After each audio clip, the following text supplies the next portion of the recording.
Okay. I think it's live. I think I'm live. Okay. Could my people that help me tell me am I live? My person. Okay. Jelly Jam, am I live? I'm getting a response now. Hi, everybody. Let me see.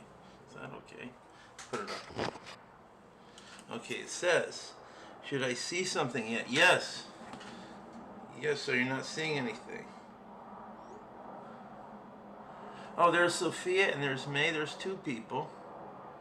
Okay, there's people on here. Hi, Sophia. I'm just now. Okay, and so Jelly Jam, you can see me there, and two people can see me here. And see, this is why it's not. It says 0 viewers, but I know I have at least 4 zeros here. Yes, I'm live. Hi, May. Yeah, I decided to go black and white tonight because, and thanks, Jelly Jam, for checking with me and always confirms everything on the phone that it's working. Hey, Mariam. Hey, Mariam, look what I just got in the mail today, and it has to do with my theme today. All these Bond books. Okay, and I'll talk about this. Yeah, here's Jay Shelton from San Jose Live. I rearranged my office today. This is the office. This is the music studio. It's also the guest room.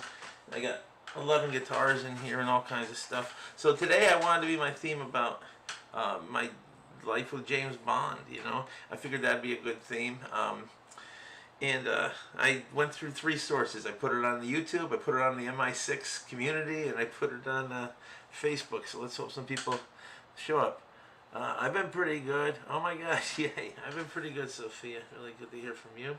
Okay, let's see. So it says 4 viewers, so there's more here, and I know there's more that don't show up here. Okay, so what I was going to do today was answer questions about James Bond and my life with James Bond, tell stories about it. So not only am I, a fan of James Bond since I was 2 and a half, and I'll tell that story, and I'm now 58 and a half. Closer to the other side, I think. Yeah, closer to 59. And I was born the month the first James Bond movie was released, official film. And I'm also the MI6 community. You might know MI6 Confidential. You probably don't, unless you're a Bond fan. But it's the #1 Bond site in the world. It's got lots of members, and I'm one of the moderators there. And as part of being a moderator is they also publish a magazine quarterly, I think, or is it biannually?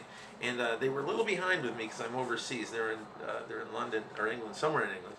And I just got the last 5 issues simultaneously. This one's about the new movie with Craig, and this one, sorry I'm black and white, but I'll explain that in a minute too. This here's a Connery. It's about Dr. No issue. Here we get an issue. Looks like about the women of the '80s. See, they really can focus on different aspects of it. And you get one on the anniversary of 50th anniversary of Goldfinger, or 60th or 50th. Here's one about Timothy Dalton, the movie they didn't make, and here's one about an earlier one about when they were doing the new Craig film. So those all came. Let me see. Anybody have any questions yet or anything? By the way, I love the thumbnail. Thanks. That thumbnail of me with the James Bond gun and everything, that was done by a couple of my students, Nathan Leung and Leanne Song, my yearbook students. I did 23 yearbooks in my career, and that was probably about 8-9 years ago. And every Halloween, the yearbook kids would give me a different birthday, because my birthday is on Halloween, October 31st. And like one year I came in, and they were all in black robes holding candles, and they had an obituary for me up like I had died and everything. It was really funny. Another time they'd all disappeared, and there was they had one of the maintenance guys waiting in a cart with like this thing for me, like a Batman thing. So they used to call me Batman, and that they were stuck somewhere, and I had to be driven to save them. And one year it was all James Bond themed. They had the James Bond music going. They gave me this little Tomorrow Never Dies Gibson Les Paul replica guitar, and they also made that magazine cover. Nathan Leung and Leanne Song did, who were artists, and I really appreciate it. Maybe they're watching tonight. You need to give me one of those. I'll give you something good before you go, Miriam. Miriam's in one of my classes, that's why I know her, and I'll see her. And anybody else have any questions, or I'll just keep talking and telling stories. And I'm going to play a couple James Bond songs. I have a guitar out.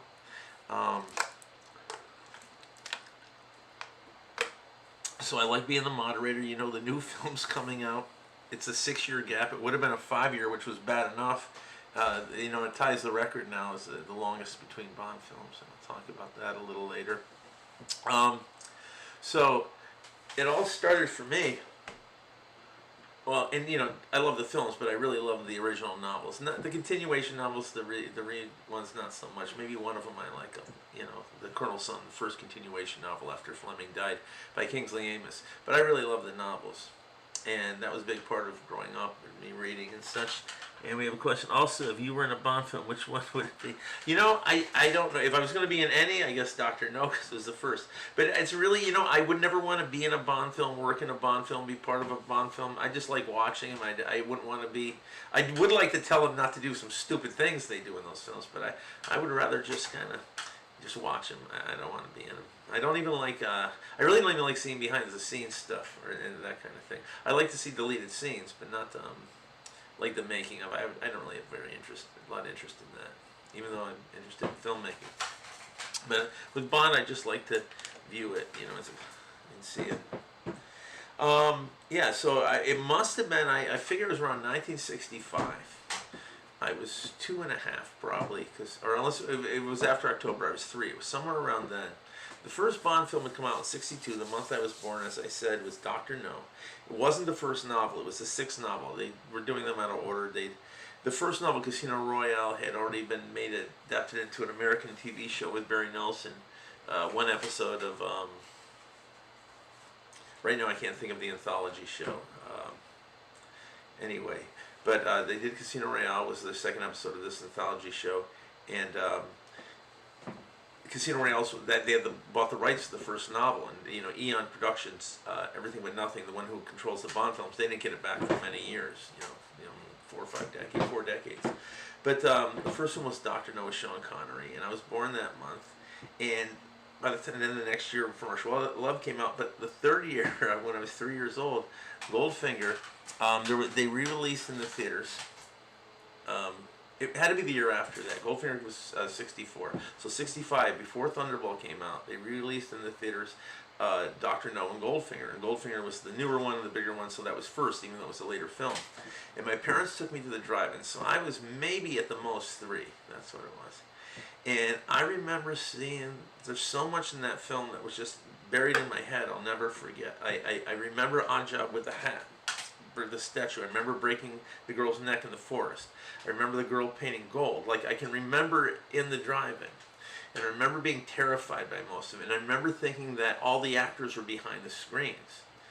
And that really scared me. And I really thought I saw Oddjob walk from behind the screen after the movie. I remember Bond killing him. And then Dr. No, I remember the metal hands, and I remember saying, why does he wear those gloves? My mother saying, because he doesn't have any hands. And I thought she meant that they were empty, not that they were metal. And I couldn't figure out, you know, just tell kids, you have to be very careful explaining things, because I kept thinking, well, how's he moving him if there's just air in there? I didn't get she meant mechanical hands. And I remember Ursula Andress having to be scanned when she undresses in the shower part. But the thing I didn't remember was James Bond himself, but those parts of those movies really stuck in my head forever. Let's see. Why is someone calling in the middle of this thing? Jesus Christ. He knows I'm doing this. I was kidding. Let me think. Do you like the current Q? Yeah, he's pretty good. I wish he'd stay for the next, 4 or 5 Bonds till he gets old, but I don't know. I hear he's not going to stay. The one thing I don't want to lose in Bond continuity is, there's never been much continuity in the movies, and I like that. I don't like it that the Craig era has all this continuity and they're a slave to it. It's kind of really hurt a few of the films. But the one thing I do like is that no matter who becomes Bond, no matter how many years go by, somebody always plays one character from one movie to the next. It was Judi Dench between Pierce Brosnan and Daniel Craig, and that's always happened. I would hate to have that end, so I'd like to see at least one Q or somebody from this era go into the next era, because that would be sad to kind of end that after, what has it been now, 58 years, 59 years. But anyway, yeah, so then later my mom got me the toys of Oddjobs and James Bond, these gray statues, plastic things. I've seen them online, and that's when she reminded me of James Bond. The name sounded familiar, but I didn't realize that was the guy in the film. And then a couple years later, we saw a double feature. My mom, my sister, and I saw a double feature of Thunderball and You Only Live Twice, and with Sean Connery, and really loved You Only Live Twice. Thunderball was a little boring. Then I think we were living in probably Endicott when my mother, sister, and I went to see Sean Connery and Diamonds Are Forever at the drive-in. But the first one I saw in the theater was funny. It was 73. So it was the winter of 73. It was late 73, so I probably just turned 11. So I'm 11 years old. My parents were getting divorced, so my dad was still living in Pennsylvania, and my mom and I and my sister were up in upstate New York. And we were meeting in Poughkeepsie. I guess they had to discuss adult stuff, divorce stuff. I don't know what it is. But they just left us at the movies in downtown Poughkeepsie, which is kind of a rough town for two little kids. But that's what, you know, I'm not blaming. That's what the world was like. They didn't even think about it. They went into their stuff. It was an evening show, like on a Friday night. It was crowded. I'd already known the whole story because my Aunt Lola had seen it and told me the whole thing, so I knew the secret, who the villain was and all that, tearing his face off, and she told me everything. And I thought I wouldn't like anybody but Sean Connery as Bond. I missed the George Lazenby one, on Her Majesty's Secret Service. This was one of the great ones, but I didn't see that in the 60s. We didn't go as a family, so I didn't even think about George Lazenby. You know, Connery came back. Then Roger Moore's doing it, and we went and saw him. It's funny, I just think it's funny that at 11, so my sister was 8, we're dropped off in the city at the theater, and they pick us up after the movie. But anyway, I absolutely loved that. So I just loved Roger Moore all through high school, you know. There were some disappointments like Moonraker. And every time there was a new Bond, I'd say, well, I'm done. This isn't my guy anymore, you know. Except Timothy Dalton. I really liked him right away. I wanted him to do it. I didn't want Pierce to do it. So I was glad when he got the role. But then they'd always grow on me. Pierce grew on me. Daniel Craig grew on me. Even though I really hated Spectre to the point where it almost ruined his whole tenure for me. But anyway, let's see if we have any questions about that. I got a couple questions. One from Jelly Jam says, if there were a Bond movie you thought the storyline was so bad that you thought of your own better storyline. Not that I thought of my own better, which I could easily do if you look at what they did with something like Octopus. Now, actually, that wasn't bad, but let's just say, what did they really screw up? Moonraker, but it's still not a bad story. But some of them are awful. Spectre, okay, let's see. I think they should always have stuck with Fleming. Even when they're doing non-Fleming stories, they should have stuck with the spirit of Fleming. All the favorites among the diehard fans are the ones that stuck close to the novels. That would be the early ones: Dr. No, From Russia with Love, Goldfinger, Thunderball, and Her Majesty's Secret Service, Casino Royale, For Your Eyes Only, are, you know, well regarded. Living Daylights. The ones that tend to be less well regarded, the ones that just stray off and disregard what were done in the books. Yeah, I could come up with my own ideas. I don't really participate in that one too much. Okay, another one from May here. Who would you like to see as a new Bond? Another thing, I hate to escape the question, and I'll put this one with Jelly Jam's next question was, what actress would you have liked to see as a Bond girl? I really don't like to speculate that, because I always think it's better to pick an unknown, or someone who's barely known. I think they did that with Craig, and they did that with Dalton. Someone who's an actor that has done work that you really know if you follow film, but is not a big marquee name. You know, more of an actor than a star. So I'd hate to duck both those questions, and the same with the Bond girls. I'd rather they surprise me, you know. I don't really like going for a star or a name or anything like that. Next question, what's your favorite character used? And I think I answered that privately. I don't like the gadgets. They're not part of the novels, except for the briefcase and From Russia with Love, which I had a toy one as a kid. I don't like the gadgets. You know, Q is not in the books. The Major Boothroyd comes in, who's from the Q department, and Dr. No switches out guns with him. Major Boothroyd, based on a real guy who had written Fleming about flaws and what he was doing with the firearms, and Fleming addressed that and made him a character. But he was only in one novel. He wasn't called Q. And there were no gadgets. He just had that one briefcase that had the knives hidden in it. And in the movie, they added that gas and all that. And I had a small one, even though that was one of the two movies I missed in the theater. Where we never in the drive-in, we never saw From Russia with Love, and never saw them as a Secret Service. I had to see them later on television. And the only other one I missed in the theater was Tomorrow Never Dies. That was Pierce Brosnan's second, 1997. I didn't intentionally boycott it. I just was going through a divorce. I had a lot of things going on in my mind. I didn't feel like that was my Bond anymore anyway. And I didn't see it until Laserdisc, like a few months later. So on. I don't know where I was going with all that. But here, I'm going to do From Russia with Love, which was written by, what's his name, Lionel, give me a second here, I think I wrote it down, Lionel Bart, who wrote the music for Oliver. This was the second James Bond film. It was the fifth novel. Sean Connery. Many of the diehard fans consider it the best of the films. I consider it second after Goldfinger for me personally. Goldfinger's kind of taken a beating lately from your average fan because, I mean, the hardcore fans, they just, I don't know, they think it's a little silly, and I can see that. Hi, Hi, Kayla. Wait, why do you like Bond so much? Is this? I think it's just captured me as a kid. I always, you know, I always like that boy adventure thing. You know, I always like playing in the woods, like playing guns. I just love superheroes. It was just perfect. I think it's not, you know, the fact that it's not just me, that it's a universal thing with Bond. You know, even people that aren't necessarily diehard fans. You know, here. So here I've got the Fender Strat going through the no, it's the Fender. It's the Sandblasted Fender Strat going through a Fender amp, and I'm gonna do my From Russia with Love, which was a theme from the second movie. It was sung by Matt Monroe in the movie, written by Lionel Bart. And let's see how this comes out. Got that on. Now the reason I'm going black and white is because I went back to the camera I didn't like the first time, because that's the one with the stereo mics, and the only way I could stand looking at myself with that camera, because it makes me all red, is black and white. Okay, so I'm going to be looking down here at the music, because I don't know it that well. And why am I suddenly not hearing anything? Okay.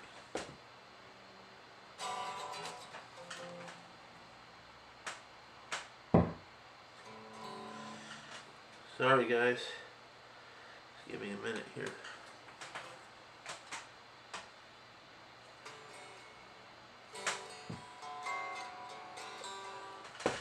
Oh my, I'm so I thought I just handled all this.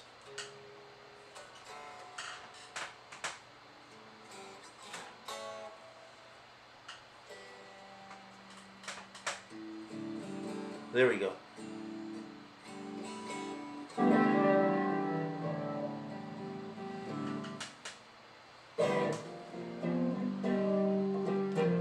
That sounds funny.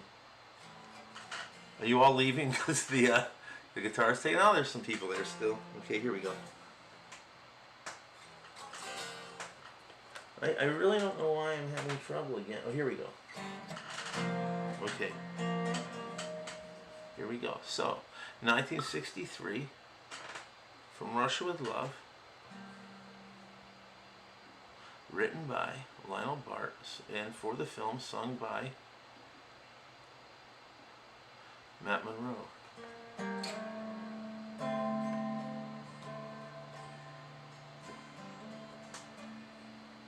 Are you guys hearing that?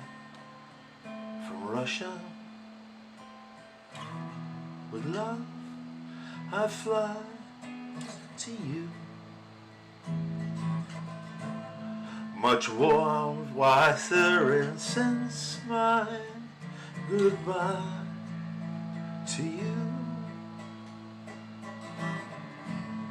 I've traveled the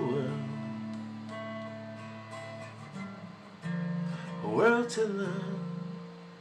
I must return from Russia with love.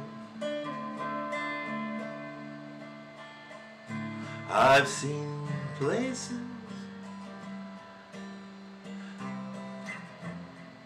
and smiled for a moment, but oh, you haunted me so. Still I'm tongue-tied, young pride would not let me love for you show. Sorry. In case you'd say no.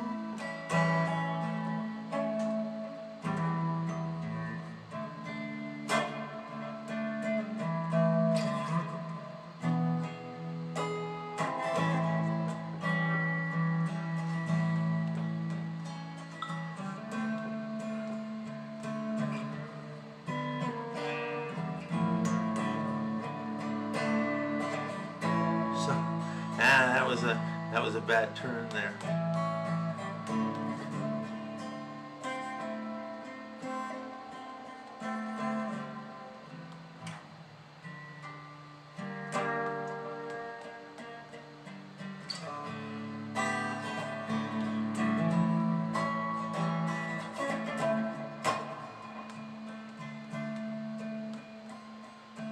Russia I flew, but there and then I suddenly knew you'd care again. My running is through.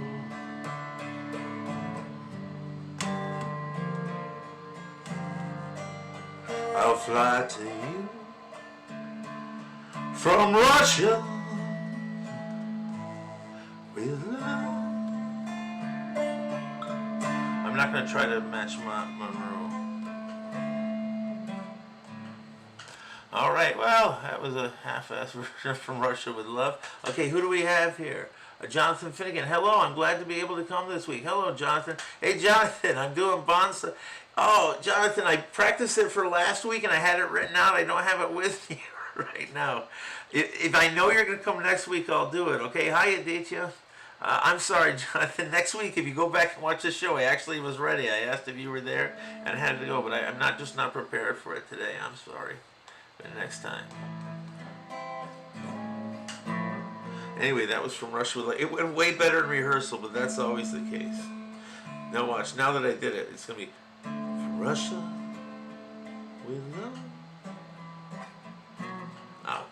Actually, Anne's cramping up, stopping for a little while. You know why? Because I did that with a lot of bar chords, and I'm not usually a bar chord player. I usually do open chords, or else I'm running up and down the neck, doing something. I rarely hold them for that long. So when I do a whole song like that, my hand tends to cramp up, which shouldn't happen, you know, if I'm going to be in bands and stuff.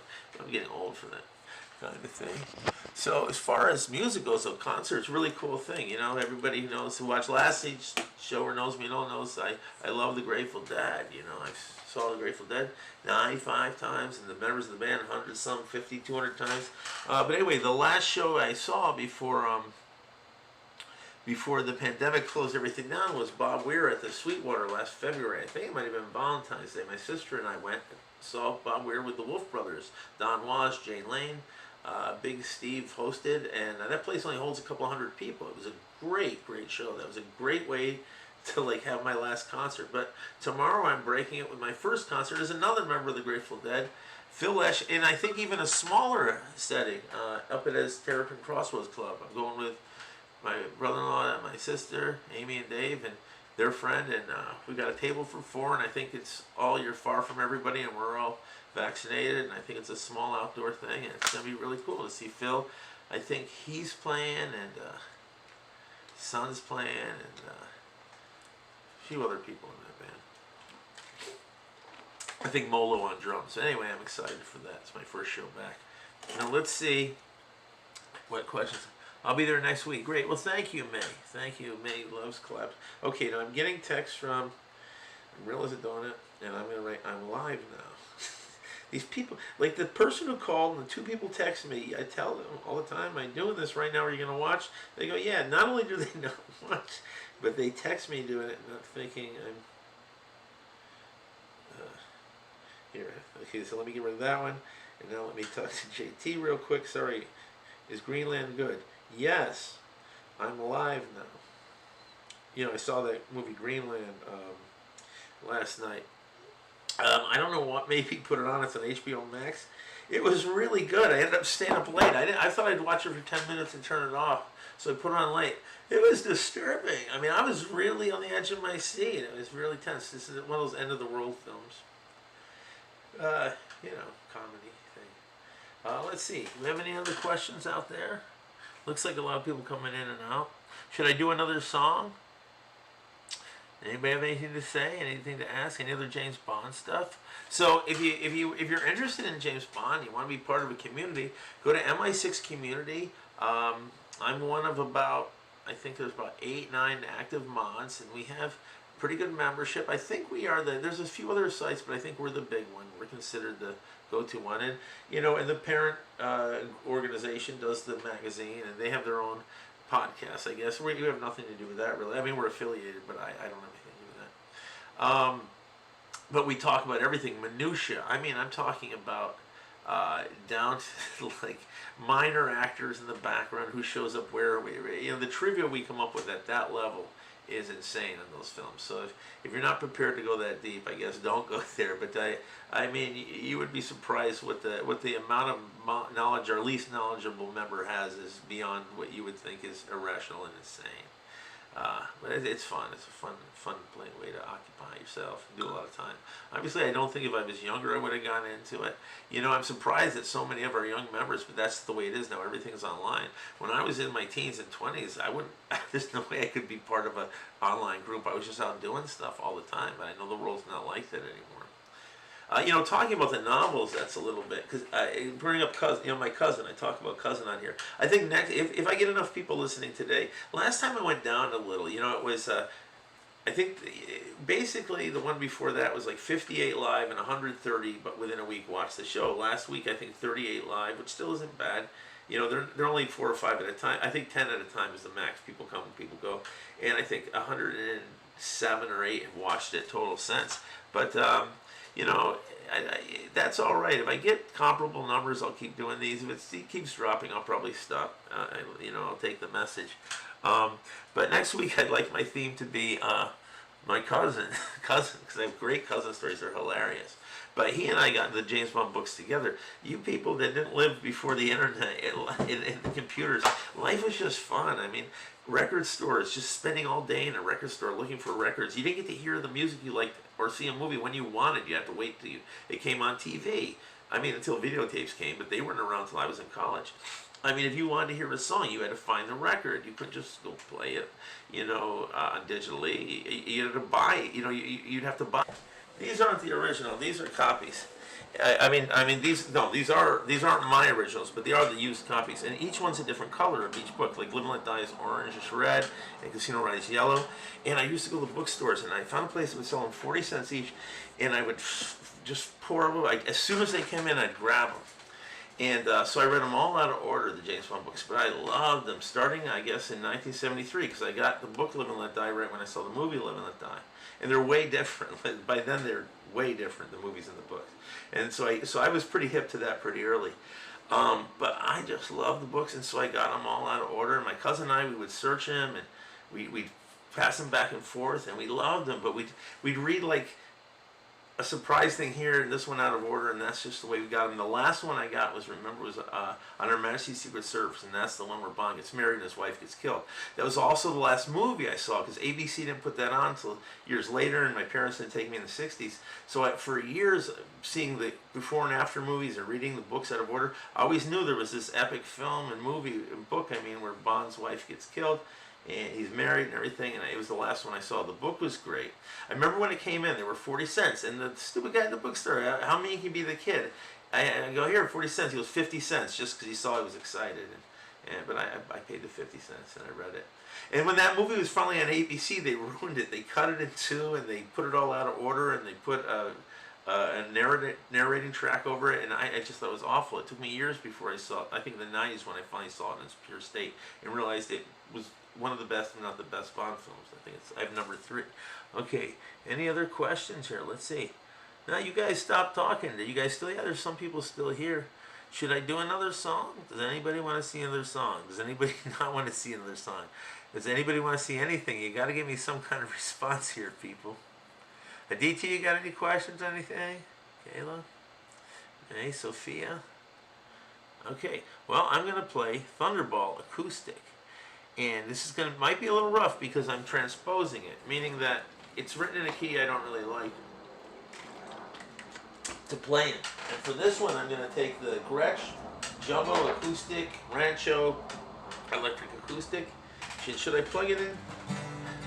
No, I don't think I need to plug it in. Okay, here we go. Let's get my head around the transposing thing here. I can do it.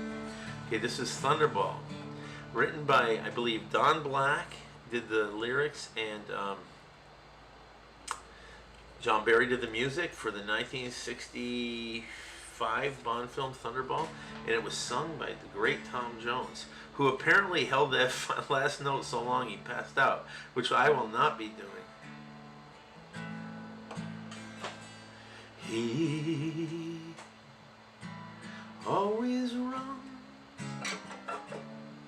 So you start that again. That can't be right. G, okay. Yeah, like I said, I'm transposing. He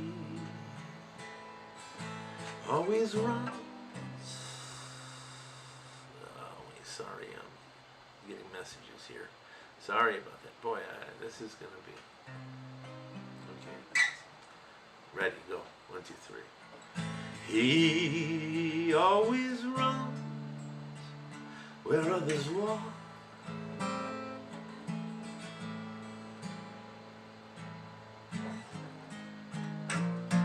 He acts well of a man, just talk.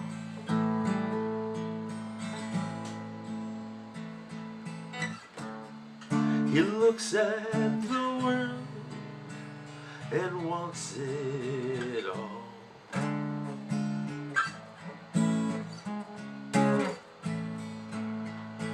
And he strikes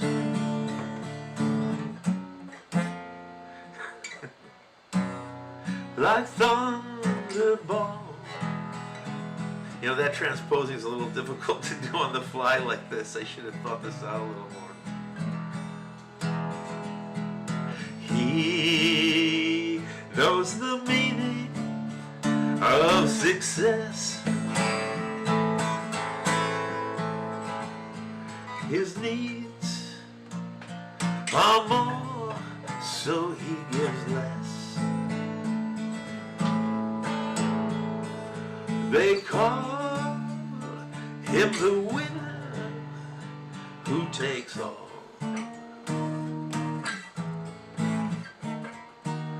That's the part I keep screwing up. And he strikes like Thunderball.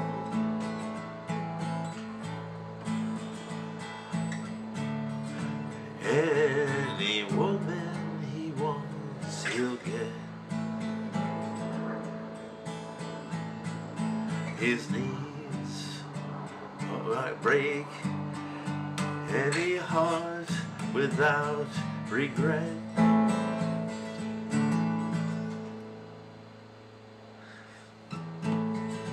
His days of asking are all gone. His fights go on and on and on. But he thinks that the fight is worth it all. And he strikes like Thunderball. I'm not going to pass out. Ball.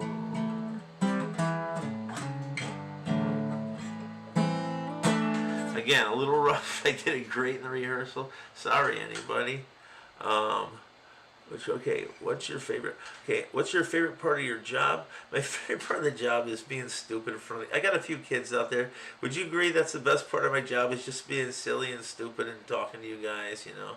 And I don't separate that from teaching art, teaching music, teaching film, teaching anything, you know? That's all part of it. The personality, the humor, the talking, the fun, the goofing around. I mean, it's all molded together to get the package there. Skyfall. May, can I sing? Okay, you know what, May? I'm just gonna sing. I'm just gonna look it up and just see if I could sing a little bit. I don't think I've ever tried to sing Skyfall. Let me try that. I'll just try that. Sorry, I'm sniffling. My allergies have been horrible lately. Okay, I'll just try a little bit of Skyfall. I just think it could be a disaster. And there's like 1,000 chords involved in this. Jeez. Okay, here we go. Just the beginning. We'll see how it goes. All right. Oh my God, that is a lot of chords. Okay, here we go. Okay.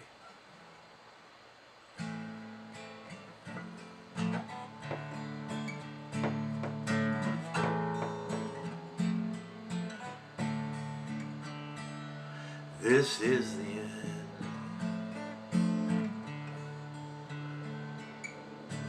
Hold your breath and count to 10.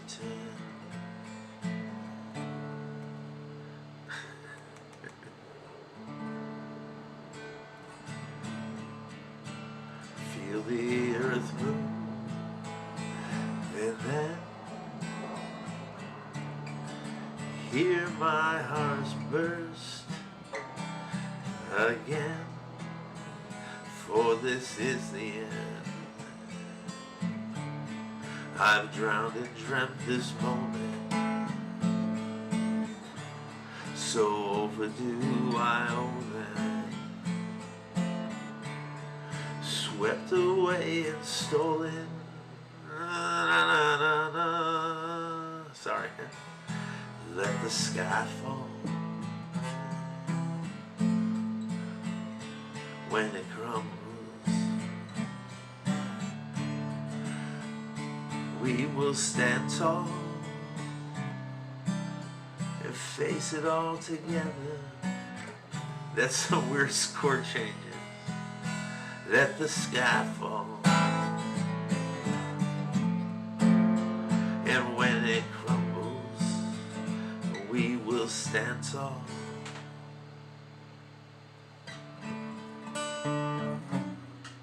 Okay, that's I'm losing track of that one, Mariam. I tried my best. Thank you. The stop between the song. All right. Thank you. Well, I think that's enough of that song. Well, I answered a lot of questions about Bond, and I told stories about Bond, and I played some songs. Does anybody have any other questions or anything they want me to do or say? That was okay. The other part I like of my job is just to see kids. I think I'm really good at teaching, like drawing and painting and ideas, and it's really cool to see a kid that really had never done it before, by the end of the year, just be great at it and love it and do so well. And that happens pretty frequently. I can't wait. Okay, I can't stop between the songs. What is? I can't stop between the songs. The stop between the. I can't get what you're saying, babe. I'm not understanding you. All right. Do we have? Looks like we have 5 or 6 people still on now, and who knows how many have come and gone. Let's see. JT just texted. He says sorry. I'm reading, okay. I'm reading your text live. Period. He won't care. Well, actually, he does like it. It makes him feel like a celebrity. Because, you know, he needs some attention, that boy. JT is, you know, it seems like I just met the boy. I was 93. We started teaching public school together. He was 7 years younger than me at Rio Mesa. Still pretty good. Pretty good friends. And Kossoff calls, who knows I'm doing this show. You know, I've talked about him a lot. Okay. Michelle sings and stops and scrolls. Oh, yeah. Well, that's what I told you. She's making fun of me for scrolling and looking like that. You just came up with the song. I didn't have it ready.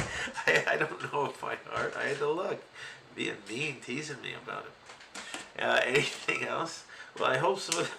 Okay, hopefully this is the last time JT is texting during the show. Oh, it just says, oh, geez. Okay. Anybody else out there? Anybody else have any questions about Bond? Anybody have any questions about me? Any questions about teaching? About the great? I can't answer about anything about my friends, my life, paperbacks. You want to, you know, one of the things I'm going to start doing when I retire, and I'm living in a place that isn't, you know, so expensive to live as San Jose. And I had, you know, because like I said, I own the place, but I'm still paying on it. My mortgage is pretty high, and when I move, you know, that'll translate to a lot of money. I think one of the things I want to start doing when I do less things when I'm older is I want to get real first editions of all the Bond novels. I would love that. My dearest apologies. Okay, what was the first song you learned on guitar? I remember this. I was in. They had cheap guitars. It was 7th grade. I took guitar class. I wish I remember that teacher's name. I think I was the only boy in the class. Michelle Nazak was in the class. Hey, if you're out there, you're on my Facebook. I thought you were real pretty even then. I think you were in the class, maybe not. It was Tom Dooley, and it's a really good song because that's where you use those first hang down your head, Tom Doo. I know I can't. hang down your head, Tom Dooley. Hang down your head and cry. I'm doing it wrong. Hang down your head, Tom Dooley. Hang down your head and cry. Hang down your head, Tom Dooley. Oh boy, you're gonna die. Something like that. Guy, Tom Dooley. And, you know, I learned G, C, D, and A, and E, and A minor. Yeah, I think that was a pretty standard. And also, there were 3 white doves a-flying, 3 white doves a-flying. I used to sing that to my Aunt Lola. I think she was recording. You know, that's probably my earliest recorded singing. I don't know. I was going to say I should find that. Who knows who has all her stuff? It's probably all gone. But there were 3 white doves a-flying, 3 white doves a-flying. You know, maybe I'll do that one of these shows. All these old songs from my childhood. I remember. Yeah, that was an early one, too. What is your birthday? My birthday is Halloween. If you would turn in earlier, well, you were there earlier. I did say that already. It's on Halloween, 1962, October 31st, 8:59 p.m.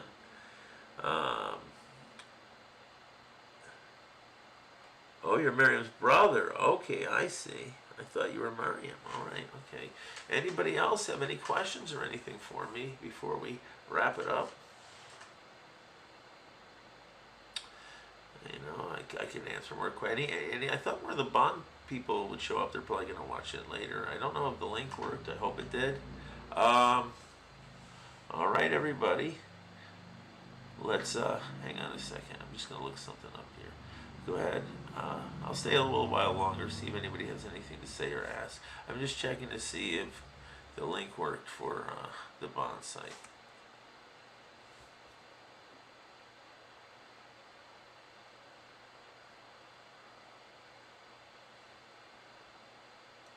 Sorry. Just kind of trying to log in the way they would do it.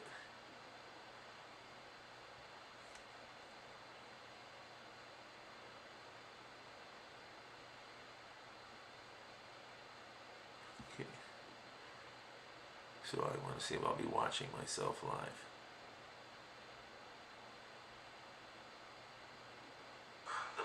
Oh yeah, yeah, there it is. I'm seeing myself. Okay. All right. Okay, no. Me and my brother are on here. Hello. Sorry about him, Marion. Sorry about him, Marion. Okay, bye. All right. Marion, what was that button you had me pushing there? Okay. Does anybody else have any questions or anything they want to say before I go? Anything else? Looks like we have 7 people on now. I bet by the time this is over, we had about 70, or maybe I'm wrong, but I bet it's over 60 people came by because no one stays that long usually. All right, I'm going to call it quits. Hi, Jenna. Jenna, do you have anything? I don't know how long you've been here. Do you want to ask anything or have anything to say before I go? I've been on 44 minutes now. Okay. Yeah, you're late, Jen. I'm sorry. Yeah, but you can go back and watch the whole thing. You know, I love having you around. It's 8:30 Eastern Standard Time. Next week, I'm going to do a show about my cousin. Oh, no, it's okay. You can go watch the whole thing and look at all the attention we're having now. But anyway, next week I'll be talking about my cousin, and that's going to be really funny. And I'll let my cousin pick the songs I play next week. Is what I'll do. Now I have a cousin Rosie too, his sister, so I don't want to act like I'm neglecting her.